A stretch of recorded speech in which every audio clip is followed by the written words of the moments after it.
पिछले हफ्ते का। जी। क्या?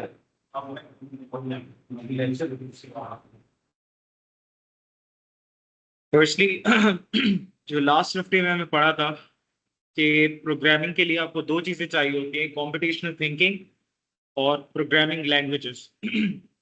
उसके लिए प्रोग्रामिंग कॉम्पिटिशनल थिंकिंग में हम ये बताते हैं कि कंप्यूटर कैसे सोचता है।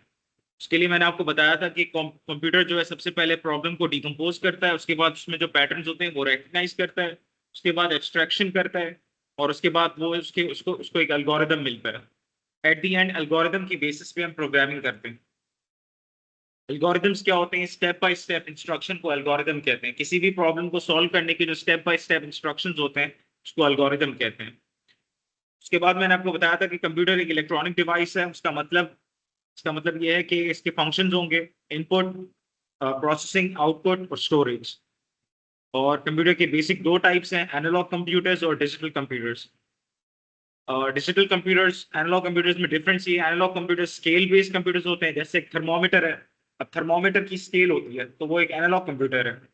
इसी तरह से अगर आप डिजिटल कैलकुलेटर उठा लें तो कैलकुलेटर जो होता है वो बाइनरी बेस्ड होता है, तो वो एक डिजिटल कंप्यूटर है। डिजिटल कंप्यूटर के दूसरे टाइप्स भी हैं depending upon number of users. तो सिंगल यूजर कंप्यूटर भी होता है हमारे पास और मल्टी यूजर कंप्यूटर भी होता है। उसके बाद मैंने आपको बताया था सिंगल यूजर के दो टाइप्स होते हैं, सिंगल टास्क और मल्टी टास्क। मल्टी यूजर के भी इसी तरह दो टाइप्स होते हैं, सिंगल टास्क और मल्टी टास्क। जिस तरह से इंसान की बॉडी होती है और उसकी सोल होती है, इसी तरह कंप्यूटर की बॉडी को कहते हैं हार्डवेयर, उसकी सोल को कहते हैं सॉफ्टवेयर। और जो कंप्यूटर की हार्डवेयर है वो जनरेशन से डेवलप हुई आती है। तो हमारे पास जीरो जनरेशन थी vacuum tubes, first generation transistors. उसके बाद हमारे पास थर्ड जनरेशन थे micro processors, fourth generation multi course और फिफ्थ जनरेशन नेटवर्क हार्डवेयर। इसी तरह सॉफ्टवेयर के दो टाइप्स हैं, एप्लीकेशन सॉफ्टवेयर और सिस्टम सॉफ्टवेयर। सिस्टम सॉफ्टवेयर वो होता है जो हार्डवेयर को कंट्रोल कर रहा होता है डायरेक्टली, और एप्लीकेशन सॉफ्टवेयर वो होते हैं जो ओएस के कंट्रोल में होते हैं। हमारे पास सिस्टम सॉफ्टवेयर के दो टाइप्स हैं, ओपन सोर्स और क्लोज सोर्स।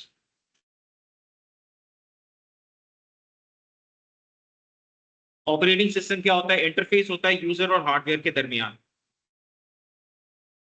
और हमारे पास जो हार्डवेयर है उसके तीन कंपोनेंट्स होते हैं, सीपीयू, रैम और इनपुट आउटपुट डिवाइसेस। सीपीयू एक छोटा सा चिप होता है जो आपके सिस्टम यूनिट के अंदर लगा होता है। रैम कहते हैं रैंडम एक्सेस मेमोरी को, जो बेसिकली आपकी मेन मेमोरी होती है, प्राइमरी मेमोरी। और इनपुट आउटपुट डिवाइसेस आप यूज करते हैं इंटरफेस के लिए। उसके बाद आते हैं बूटस्ट्रैप पर। बूटस्ट्रैप मैंने बताया था आपको कि जब भी आप किसी चीज को लोड करेंगे तो आप सबसे पहले अगर फॉर एग्जांपल कोई चीज चलाना चाहते हैं कंप्यूटर के अंदर, तो चलाने के लिए उसको आपको प्राइमरी मेमोरी में लोड करना होगा। अगर फॉर एग्जांपल आपकी विंडोज है जो सी ड्राइव में पड़ी है, सी ड्राइव आपकी सेकेंडरी मेमोरी है, आपको सेकेंडरी मेमोरी से उसको उठा के प्राइमरी मेमोरी में लोड करना होगा। इसको हम कहते हैं बूटस्ट्रैपिंग। तो जब आप किसी ऑपरेटिंग सिस्टम को सेकेंडरी मेमोरी से उठाकर प्राइमरी मेमोरी में लोड करते हो तो उसे हम कहते हैं बूटस्ट्रैपिंग। बूटस्ट्रैपिंग के दो टाइप्स होते हैं, cold boot, warm boot. Cold boot में बेसिकली आप कंप्यूटर को नए सिरे से स्टार्ट करते हो, वार्म बूट में आप उसे रीस्टार्ट करते हो। तो रीस्टार्ट करने में और नए सिरे में स्टार्ट करने में ये फर्क है। कोल्ड बूट कहते हैं उसे जब आप कंप्यूटर को नए सिरे से स्टार्ट करते हो, उसको इलेक्ट्रिक सप्लाई देते हो, सप्लाई देने के बाद उसका पावर बटन दबाते हो तो वो ऑन होता है। लेकिन जब आप कंप्यूटर चल रहा होता है उसे रीस्टार्ट करते हो तो उसे हम कहते हैं वार्म बूट। उसके बाद प्रोग्रामिंग लैंग्वेजेस में मैंने आपको बताया था जिस तरह इंसानी लैंग्वेजेस में जो ह्यूमन लैंग्वेजेस होती हैं, चाहे वो स्पोकन हो या रिटन हो, उनमें वर्ड्स होते हैं और स्ट्रक्चर होता है। इसी तरह प्रोग्रामिंग लैंग्वेजेस में भी वोकैबुलरी होती है और स्ट्रक्चर होता है। प्रोग्रामिंग लैंग्वेज हम यूज करते हैं to communicate with the hardware. Computer के हार्डवेयर से कम्युनिकेट करने के लिए हम प्रोग्रामिंग लैंग्वेज यूज करते हैं, उसको इंस्ट्रक्शंस देने के लिए। उसके बाद मैंने आपको बताया था कि हमारे पास डिफरेंट प्रोग्रामिंग लैंग्वेजेस हैं, सी हैश है, सी प्लस प्लस है, जावा है, पाइथन है। इस कोर्स में हमारा फोकस रहेगा पाइथन पर। उसके बाद मैंने आपको बताया था कि प्रोग्रामिंग लैंग्वेजेस क्या होती हैं। मैं आपको बताया था कि जब आप प्रोग्रामिंग करना चाहते हैं तो आपको दो चीजें आनी चाहिए, कॉम्पिटिशनल थिंकिंग और programming languages. Programming languages basically bits होते हैं, इंस्ट्रक्शंस होती हैं जो हम कंप्यूटर को देते हैं। जब आप बहुत सारे बिट्स को, इंस्ट्रक्शंस को मिलाते हो तो एक प्रोग्राम बनता है, और जब बहुत सारे प्रोग्राम्स को मिलाते हो तो एक सॉफ्टवेयर बनता है। तो प्रोग्रामिंग लैंग्वेजेस की बेसिकली दो टाइप्स हैं, लो लेवल प्रोग्रामिंग लैंग्वेजेस और high level programming languages. Low level programming languages में हमारे पास दो टाइप्स है, मशीन लैंग्वेज और असेंबली लैंग्वेज। और हाई लेवल प्रोग्रामिंग लैंग्वेजेस में हमारे पास तीन टाइप्स हैं, procedural languages, object oriented languages और स्क्रिप्ट्स।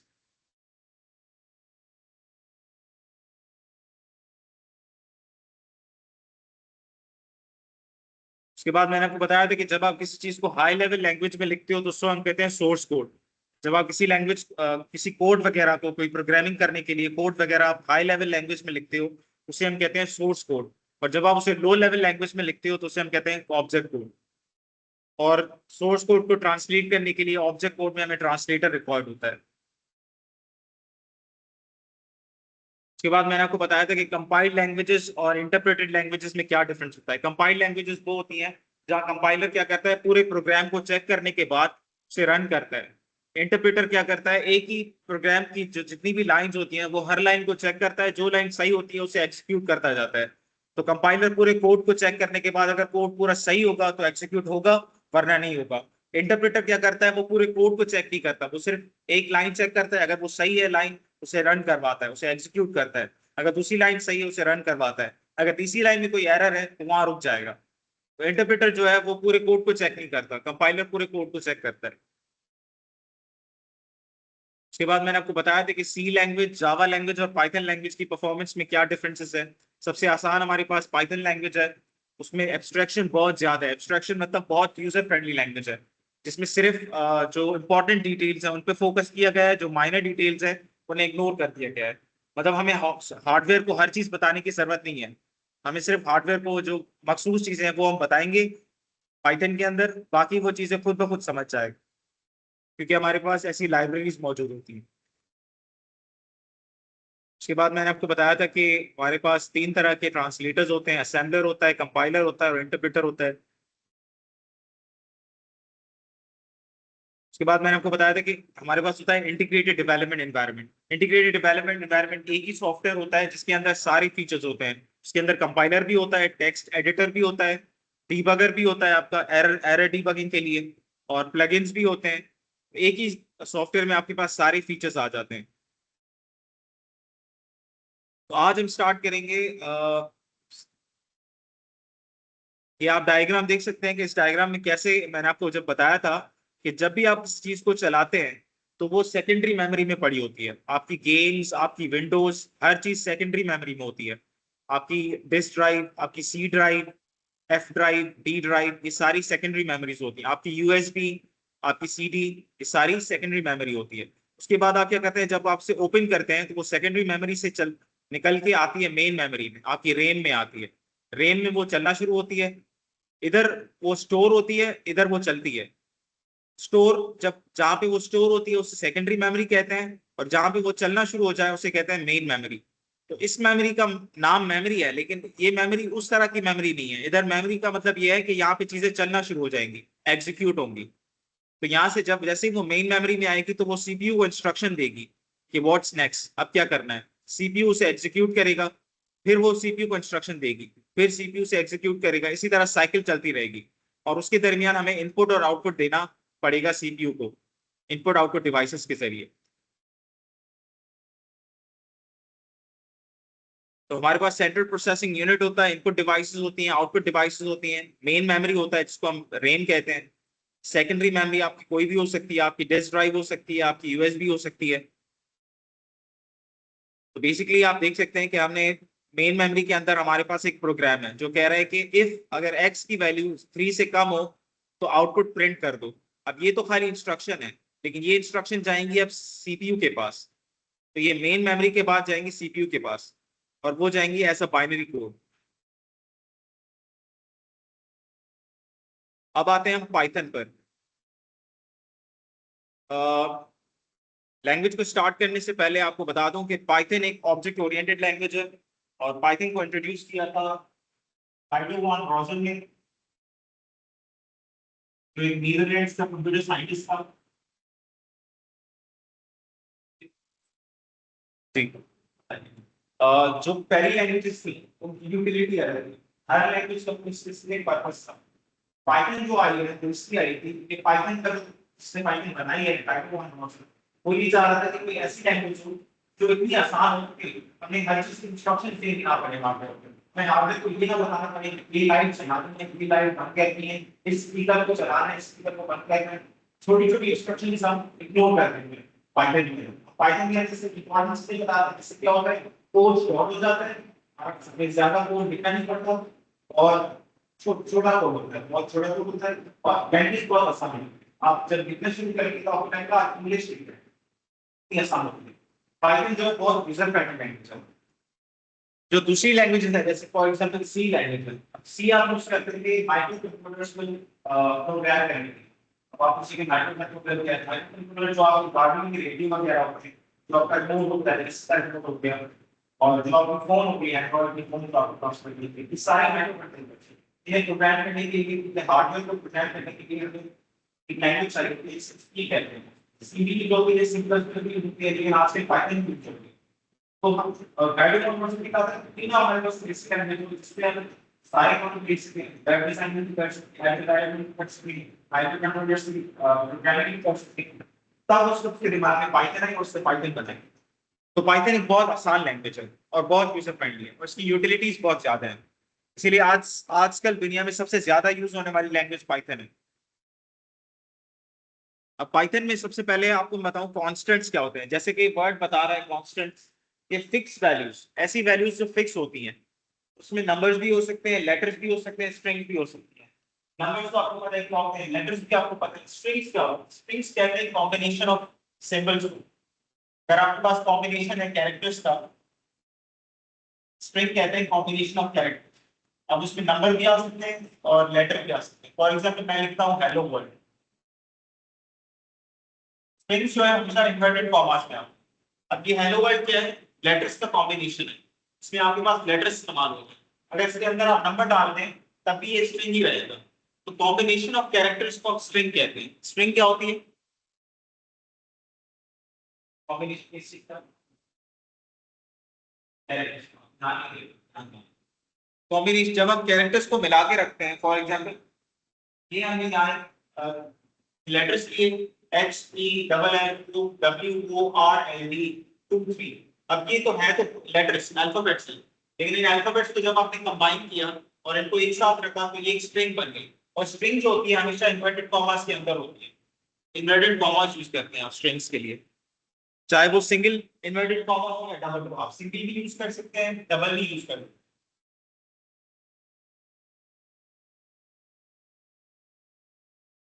इस तरह इधर एक प्रोग्राम लिखा हुआ है कि प्रिंट 1 2 3। अब 1 2 3 जो नंबर है 123, उसके बाद है प्रिंट 19.6, ये फ्लोट है। अब आप पूछेंगे फ्लोट क्या है। फ्लोट बेसिकली हर उस नंबर को कहते हैं जिसके अंदर डेसिमल पॉइंट हो। जैसे फॉर एग्जांपल 98 है, अब 98 एक इंटीजर है, ये एक इंटीजर है, लेकिन अगर मैं 98.6 लिखता हूँ, अब इसमें डेसिमल पॉइंट आ गई तो ये फ्लोट है। फ्लोट प्रोग्रामिंग लैंग्वेज के अंदर उस नंबर को कहते हैं जिसके अंदर डेसिमल मौजूद हो। उसके बाद देखें प्रिंट हेलो वर्ल्ड, इससे क्या है हेलो वर्ल्ड का इसका मतलब है ये स्ट्रिंग है, ये डबल इन्वर्टेड कॉमास के अंदर आ रही है तो ये स्ट्रिंग है। उसके बाद हम चलते हैं रिजर्व वर्ड्स। अब रिजर्व वर्ड्स ऐसे वर्ड्स होते हैं जो पाइथन के अंदर बड़ा इंपॉर्टेंस रखते हैं। ऐसे वर्ड्स जिनको आप आम वर्ड्स की तरह यूज नहीं कर सकते। फॉर एग्जांपल पाइथन के अंदर आप वेरिएबल्स को नाम देते हैं, आप कैरेक्टर्स बनाते हैं, स्ट्रिंग बनाते हैं,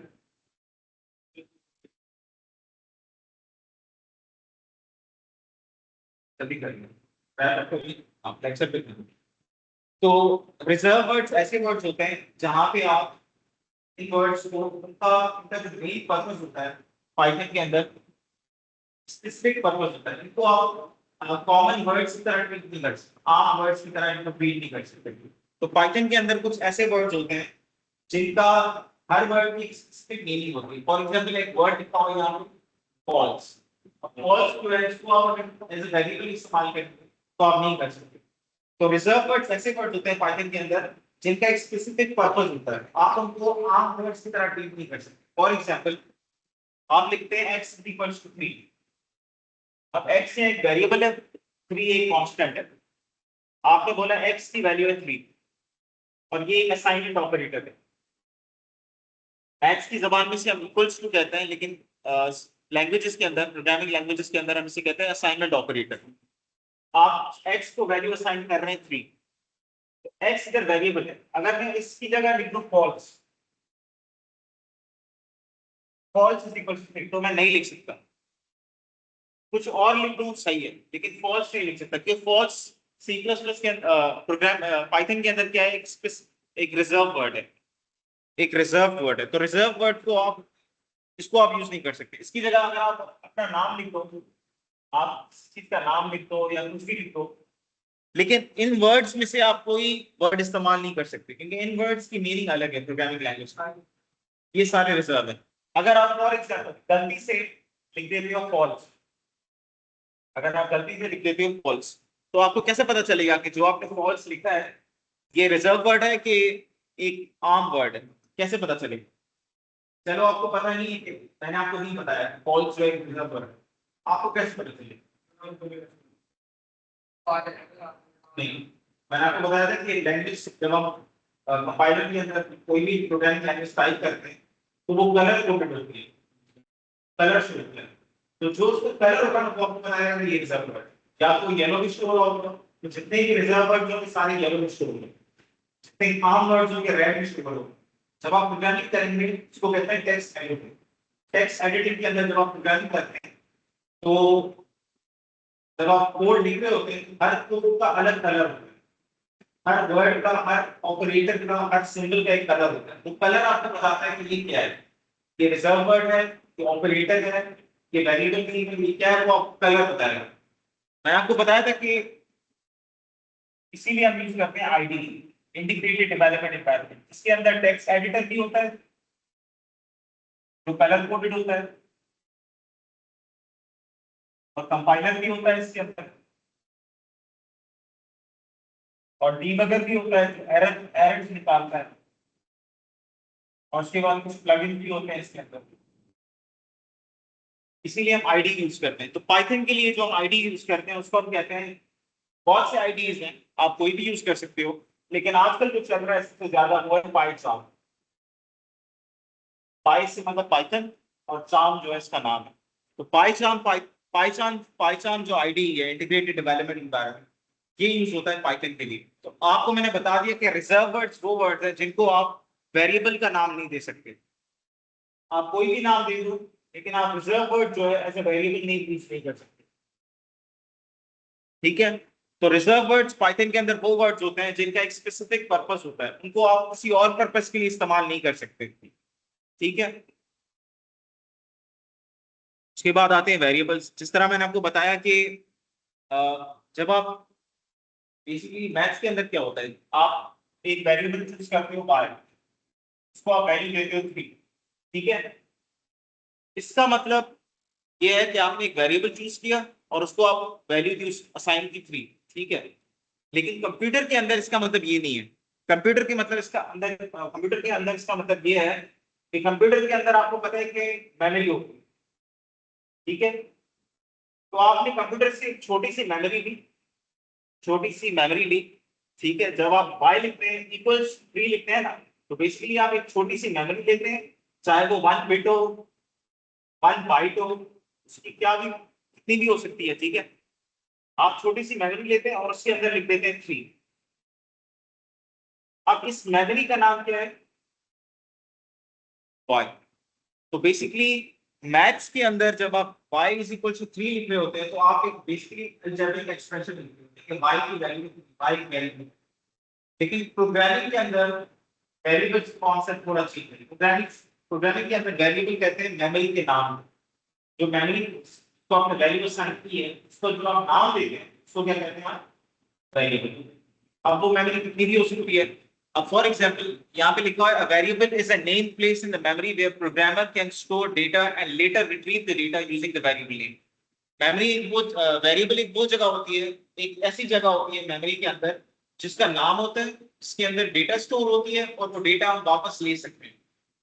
अब प्रोग्रामर पे डिपेंड करता है वो वेरिएबल का नाम क्या रखता है। हम वेरिएबल का नाम कुछ भी रख सकते हैं, एक सेंटेंस रख सकते हैं, एक स्ट्रिंग रख सकते हैं, कोई भी नाम हम वेरिएबल को दे सकते हैं, लेकिन हमें एक ये ध्यान रखना है कि वो वेरिएबल रिजर्व वर्ड ना हो। ये ध्यान रखना है, वो वेरिएबल अगर रिजर्व वर्ड हो गया तो पाइथन उसे एज वेरिएबल नहीं समझेगा, वो उसे रिजर्व वर्ड समझेगा। और फिर वो पाइथन जब उसे रिजर्व वर्ड समझेगा उसका स्पेसिफिक पर्पस होगा उसके लिए उसको यूज करेगा। फॉर एग्जांपल आपने किया फॉल्स इज इक्वल्स टू, अब फॉल्स तो रिजर्व वर्ड है, जब आप उसे एग्जीक्यूट करेंगे तो वो आपको एरर देगा। आपने रिजर्व वर्ड को वेरी क्वेश्चन। तो ये थोड़ा आपको ख्याल रखना होगा कि जो भी रिजर्व वर्ड्स हैं वो आप वेरिएबल के तौर पर इस्तेमाल करें। यहाँ पे दो वेरिएबल्स हैं एक्स और वाई। एक्स की वैल्यू है 12.2, वाई की वैल्यू है 14। तो बेसिकली आपने दो मेमोरीज दी हैं और मेमोरीज के अंदर आपने वैल्यू असाइन की है और मेमोरीज को आपने नाम दे दिया है। तो प्रोग्रामिंग के अंदर वेरिएबल्स कहते हैं मेमोरी स्पेस को या मेमोरी प्लेस को। जी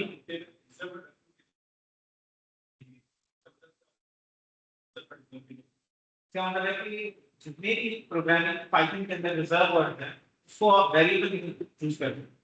जब भी आप वेरिएबल, फॉर एग्जांपल आप कोई वेरिएबल का नाम सोच रहे हो, गलती से आपके दिमाग में ट्रू आ गया, ट्रू तो एक रिजर्व वर्ड है, आप क्या करोगे, जैसे ट्रू लिखोगे उसका कलर सबका येलो, आपको पता चल जाएगा कि रिजर्व वर्ड है, और फिर डिलीट करोगे तो कोई और नाम दे।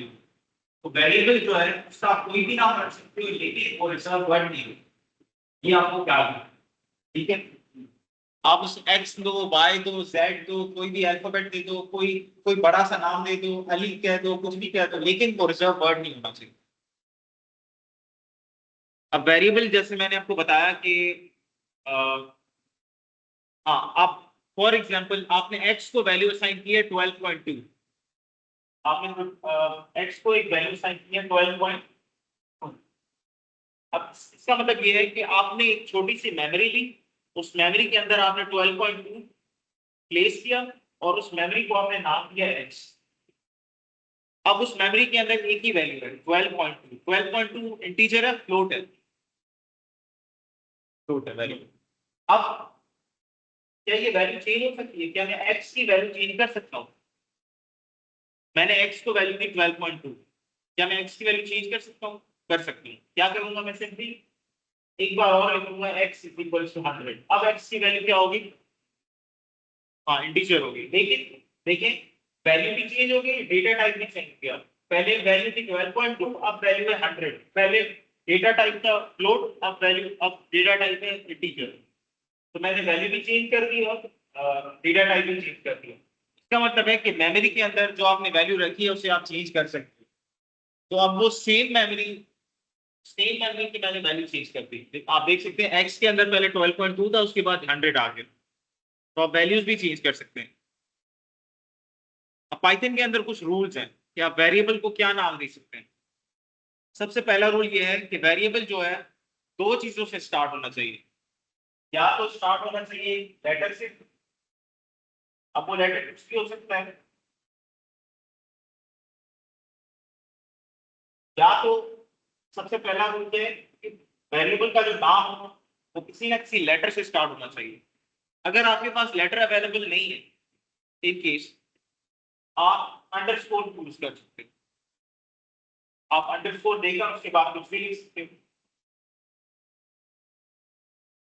तो ये मेन रूल है। फर्स्ट रूल क्या है कि वेरिएबल को अगर आपने नाम देना है, जैसे मैंने यहाँ वेरिएबल को नाम दिया था x, अब x एक लेटर है तो आपने एक लेटर यूज किया। अब यहाँ पे मैं ऐसे भी लिख सकता था अंडरस्कोर कैपिटल x, ये भी एक वेरिएबल है। मैं ऐसे भी लिख सकता था अली, ये भी एक वेरिएबल है। मैं एक लंबा चौड़ा नाम भी लिख सकता हूँ, वेरिएबल को कोई भी नाम दे सकता हूँ, लेकिन रूल क्या है कि या स्टार्ट होना चाहिए लेटर से और अंडरस्कोर से, कोई नंबर से आप स्टार्ट नहीं कर सकते। मैं ऐसे वेरिएबल को नाम नहीं दे सकता, नंबर से स्टार्ट नहीं होना चाहिए, या तो वो लेटर होना चाहिए या अंडरस्कोर होना चाहिए। उसके बाद दूसरा रूल क्या है कि उसके अंदर नंबर्स भी हो सकते हैं, लेटर्स भी हो सकते हैं, अंडरस्कोर भी हो सकता है, ठीक है। ये चीजें वेरी कर रही है। आप उसके अंदर नंबर भी डाल सकते हैं, लेकिन स्टार्ट जो है नंबर से नहीं होना चाहिए। स्टार्टिंग किससे होनी चाहिए? या तो लेटर से या अंडरस्कोर से। अब फॉर एग्जांपल आप उसकी फिर से इधर जो है नंबर से स्टार्ट 23 वैल्यू और नंबर से स्टार्ट होना है। ये जो वेरिएबल नाम है ये कमजोर है, इसमें एरर आ सकता है। अब आप उसी के साथ कैसे देखें, कुछ वेरिएबल के नाम ऐसे होते हैं जो स्ट्रॉन्ग होते हैं, कुछ वीक होते हैं, ठीक है। हाँ, जो स्ट्रॉन्ग होते हैं वो हमेशा लेटर से स्टार्ट होंगे और अंडरस्कोर से स्टार्ट होंगे, और जो वीक होंगे वो लेटर से स्टार्ट होंगे या डैश से स्टार्ट होंगे। स्ट्रॉन्ग और वीक का मतलब इधर ये है कि जो स्ट्रॉन्ग वेरिएबल नेम्स होते हैं वो प्रोग्रामिंग में अच्छे लगे, तो हम प्रोग्रामिंग करते हैं वो आसान भी हो जाती है, प्रोग्रामिंग कंफ्यूजन भी नहीं होती, और प्रोग्रामिंग जो होती है कोडिंग जो होती है आपकी वो आसान हो जाती है। लेकिन जब आप वीक वेरिएबल नेम स्टार्ट करते हैं तो उसमें मुश्किल होती है, आपको खुद मुश्किल होगी जब आप कोडिंग कर रहे होंगे। आप देखेंगे यार एक वेरिएबल का नाम 2 3 रखा है, उसकी वैल्यू 2 3 है, तो आप नंबर्स और लेटर्स के दरमियान कंफ्यूज होना शुरू हो जाएगा। तो वेरिएबल का नाम चूज करना भी एक आर्ट है। अब मैं एक दो वेरिएबल्स के नाम लिखता हूं, आप मुझे बताएं कि उन वेरिएबल्स की वैल्यू क्या है।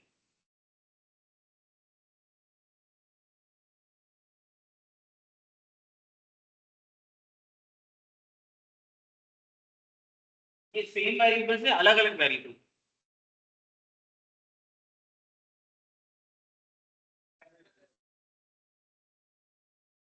वेरिएबल अलग है या मतलब ये दो वेरिएबल है या एक वेरिएबल है? दो वेरिएबल है, वेरी गुड। क्यों? एग्जैक्टली। तो वेरिएबल्स के जो नाम होते हैं वो केस सेंसिटिव होते हैं। अगर आपने गलती से भी पाइथन के अंदर दो वेरिएबल्स का नाम, फॉर एग्जांपल आपने समझा कि मैंने स्पैन लिखा है, मैं इसको ऐसे भी लिख सकता हूँ, ये सेम वेरिएबल है, नहीं। अब पाइथन के अंदर ये पाइथन इसको अलग अलग ट्रीट करेगा। कैपिटल लिखा है तो पाइथन इसको अलग ट्रीट करेगा, इसको अलग ट्रीट करेगा। आप समझ रहे होंगे कि आपने एक वेरिएबल लिखा है, तो ये चीज, इस चीज का आपने ख्याल रखना है। पाइथन के अंदर जो वेरिएबल के नाम होते हैं वो केस सेंसिटिव होते हैं, या तो आप लोअर केस इस्तेमाल करें या अपर केस इस्तेमाल करें। ठीक है।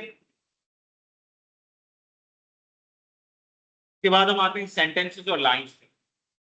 पाइथन के अंदर जब आप कोडिंग कर रहे होते हैं तो हर लाइन के अंदर आपके पास वेरिएबल्स भी होंगे, ऑपरेटर्स भी होंगे, कांस्टेंट भी होंगे, फंक्शंस भी होंगे। पाइथन के अंदर जैसे इंग्लिश के अंदर एक लाइन को सेंटेंस कह रहे होते हैं, तो पाइथन के अंदर भी हम एक लाइन को सेंटेंस कह सकते हैं। अब फॉर एग्जांपल सबसे पहला एग्जांपल है x इक्वल टू, तो मैंने आपको बताया था x एक वेरिएबल है, ये असाइनमेंट ऑपरेटर है और ये एक कांस्टेंट है। तो वेरिएबल, असाइनमेंट ऑपरेटर और एक कांस्टेंट, तो यहाँ पे तीन विषय लिखे हैं। इस सारी स्टेटमेंट को आप कहते हैं असाइनमेंट स्टेटमेंट। असाइनमेंट स्टेटमेंट इसलिए कह रहे होते हैं क्योंकि आज इसके अंदर आपने एक वैल्यू असाइन की है, इसीलिए आप सेंटेंस को कहेंगे असाइनमेंट स्टेटमेंट। देखिए अगर मैं इसको इस तरह लिखूं, अब ये स्टेटमेंट नहीं है, अब ये एक्सप्रेशन बन गया। एक्सप्रेशन क्यों हो गया? एग्जैक्टली, आपने एक्सप्रेस किया हुआ है x को इन टर्म्स ऑफ x। आपने x को एक्सप्रेस किया हुआ है इन टर्म्स ऑफ x, मतलब जो भी x की वैल्यू होगी उसमें जब आप 2 ऐड करोगे तो x की नई वैल्यू आ जाएगी। लेकिन आप सपोज कर रहे हैं, फॉर एग्जांपल x की पिछली वैल्यू क्या थी? x की पिछली वैल्यू क्या थी? 2। आपने 2 के अंदर क्या ऐड किया? x। हां, तो x प्लस 2, x की वैल्यू थी 2, तो इधर मैं लिखूंगा 2, 2 प्लस 2। अब x की नई वैल्यू क्या होगी? अब x की नई वैल्यू 4 होगी। तो अब आपने जो x की वैल्यू जहां जिस मेमोरी में आपने 2 रखी थी, अब उस मेमोरी में क्या हो जाएगी? 4 हो जाएगी। तो ये एक एक्सप्रेशन, ये एक स्टेटमेंट है, ये एक एक्सप्रेशन। जब भी आप प्रोग्रामिंग करते हो तो प्रोग्रामिंग के अंदर जो आप लाइंस लिख रहे होते हो, हर लाइन को हम कहते हैं स्टेटमेंट। ठीक है। और ये भी ख्याल, ये भी हो सकता है कि एक लाइन के अंदर 3 से 4 स्टेटमेंट्स, ज्यादा स्टेटमेंट। फॉर एग्जांपल क्या लिखा है? x इक्वल्स टू, ये एक स्टेटमेंट। अगर मैंने लिखा x equals to comma y equals to 4, अब दो स्टेटमेंट। एक लाइन के अंदर ज्यादा स्टेटमेंट्स होते हैं। उसके बाद आती है प्रिंट स्टेटमेंट। तो पाइथन के अंदर जब भी आप आउटपुट शो करते हैं, आउटपुट आप किस चीज से शो करते हैं? प्रिंट से। फॉर एग्जांपल आप लिखते हैं प्रिंट x, तो आउटपुट जो आपका कंपाइलर होगा उसके आउटपुट में आ जाएगा 4। अगर आप लिखते हैं प्रिंट 98.6, तो आउटपुट में क्या आ जाएगा? कांस्टेंट आता है। जो भी चीज आप प्रिंट करना चाहते हैं, चाहे वो वेरिएबल हो, फंक्शन हो, कुछ भी आप प्रिंट करना चाहते हैं, तो आप कीवर्ड प्रिंट या कीवर्ड रिजर्व कर दो। गलती से भी प्रिंट को आप वेरिएबल का नाम लिखकर पाइथन एरर दे दो। प्रिंट क्या है यहाँ पे, रिजर्व वर्ड।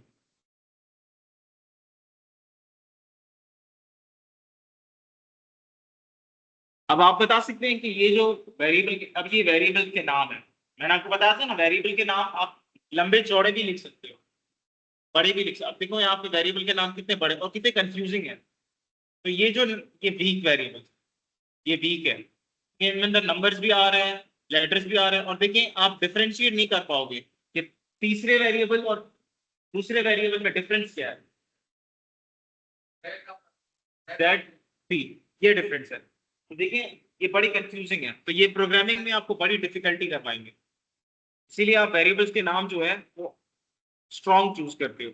जैसे यहाँ पे वेरिएबल्स के नाम है a is equal to 35, b is equal to 12.5, c, तीन वेरिएबल्स हैं और कितने सिंपल हैं। तो आप ये चूज करो, इससे अच्छा आप ये चूज करो जी। समझ भी आ रहे हैं बिल्कुल, और यूज करने में आसान है और आगे चल के मसला नहीं होगा। ठीक है,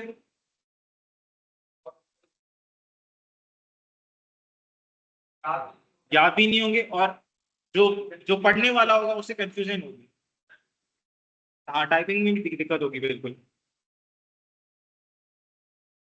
अब और कभी कभी ये भी होता है कि फॉर एग्जांपल आपने वेरिएबल के नाम ए बी सी डी रखे, और अच्छा है, और अच्छे वेरिएबल वो होते हैं जिनका आप नाम ऐसा रखो जो उसका मतलब है। फॉर एग्जांपल आपने लिखा A is equal to 35, for example 35 जो है वो टाइम, ए से पता नहीं चलता कि ये टाइम है कि स्पीड है कि वेलोसिटी है कि एक्सेलरेशन, ए से नहीं पता चलता। लेकिन अगर उससे आगे आप लिख दो तो ये आवर्स में टाइम है, तो ये वेरिएबल है और ज्यादा स्ट्रांग है, ये और अच्छा है। तो प्रोग्रामर को समझ में आ जाएगा कि हाँ इसमें ये वेरिएबल है, ये टाइम है, ये वेलोसिटी है, ये स्पीड है। तो आप वेरिएबल्स के नाम इस तरह से भी चूज कर सकते हो। आप उसको ऐसा नाम दो जो उसको शो करे कि ये इसका मतलब यहाँ पे टाइम है। दूसरा क्या है, रेट, रेट में स्पीड, जब टाइम को आप रेट से मल्टीप्लाई करोगे तो आपको डिस्टेंस मिल जाएगा।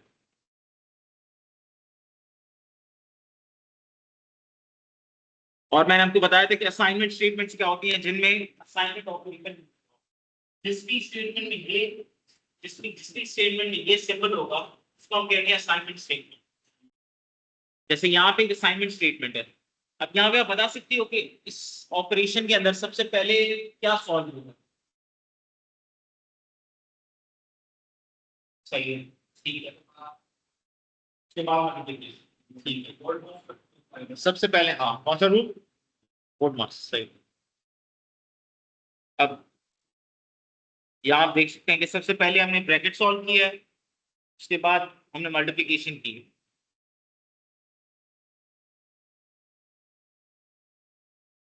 अब आप देख सकते हैं कि इस तरफ येलो कलर है, इस तरफ ग्रीन कलर है। जो येलो कलर है ये एक्सप्रेशन, और जो ग्रीन कलर है ये वैल्यू है।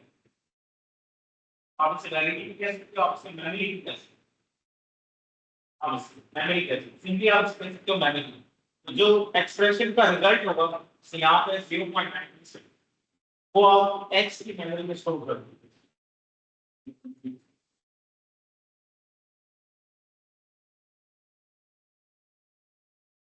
ठीक है,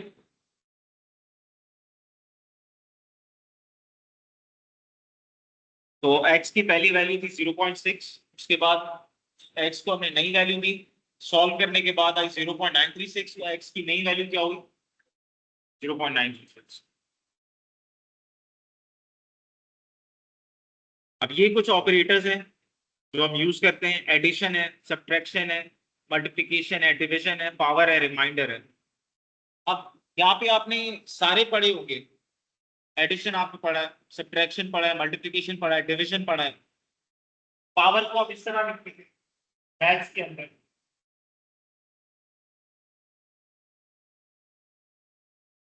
या आप इस तरह लिखते हैं पाइथन के अंदर, आप इस तरह इसका मतलब है 2 पावर 2।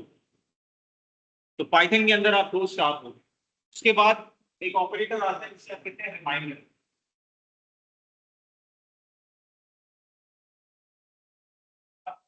ये लग तो परसेंटेज की तरह है, लेकिन इसका अगर ऑपरेटर का नाम है रिमाइंडर। इसका मतलब ये है कि फॉर एग्जाम्पल मैं आपसे पूछता हूँ 4 डिवाइड बाई 2 क्या आएगा, 4 मल्टीप्लाई बाई 2 क्या आएगा 8, 4 माइनस 2 क्या आएगा, 4 प्लस 2 क्या आएगा, और 4 पावर 2 क्या आएगा।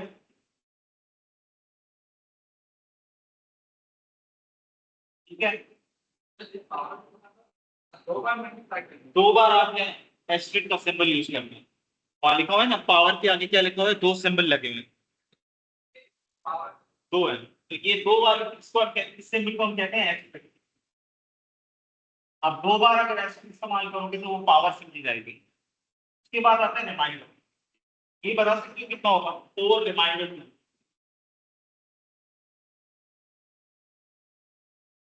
जब सॉल्व कर रही 4 रिमाइंडर 2 तो दूसरा रिमाइंडर क्या है, 0, तो मतलब यहाँ पे 0। इधर रिमाइंडर का मतलब है कि जब आप डिवीजन करोगे तो 0 होगा। फॉर एग्जाम्पल अगर आप पूछो कि इसका यूज क्या है, आप इसका प्रोग्रामिंग के अंदर बड़ा यूज है, आपको बता सकते कैसे। अगर मैं आपसे पूछूं कि किसी भी नंबर का कोई भी नंबर है n, अज्यूम कर लो, अब n की कोई भी वैल्यू, जब भी n का रिमाइंडर 2 के साथ 0 आएगा उसका मतलब है नंबर क्या है, इवन है। और अगर वो 2 के बराबर नहीं आता, 0 के बराबर नहीं आता, तो वो नंबर क्या होगा, ऑड। नहीं आ रहा तो ऑड। आप रिमाइंडर यूज करके पूरी प्रोग्रामिंग को आप बड़ा कोड लिखो, इससे अच्छा आप रिमाइंडर यूज करके एक लाइन लिखो कि ये इवन है ये ऑड है। तो आप रिमाइंडर यूज करके नंबर्स में डिफरेंशिएट कर सकते हो। आप ये बता सकते हो ये इवन है, ये ऑड है, ये प्राइम नंबर है, ये प्राइम नंबर है, ये नॉन प्राइम है। तो रिमाइंडर का बड़ा यूज है प्रोग्रामिंग के लिए। मतलब प्रोग्रामिंग में जो सबसे ज्यादा चीज चलती है वो चलता है लॉजिक। लॉजिक जितना अच्छा लॉजिक होगा उतना कोड शॉर्ट होगा। जितना लॉजिक ज्यादा, फॉर एग्जांपल आप लॉजिक संभाल नहीं कर, आप उसको नहीं करते जा रहे हो, इससे क्या होगा, आपको मेमोरी भी ज़ाया होगी, टाइम भी ज्यादा लगेगा। लेकिन अगर आप लॉजिक इस्तेमाल करोगे तो आप 5 पेज वाला कोड एक लाइन में लिख सकते हो और टाइम भी बच जाएगा। ठीक है,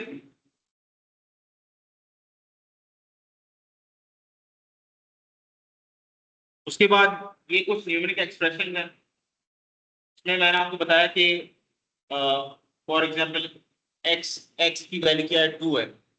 उसके बाद x x की वैल्यू 2 थी, अब x x प्लस 2 की वैल्यू क्या होगी, 4।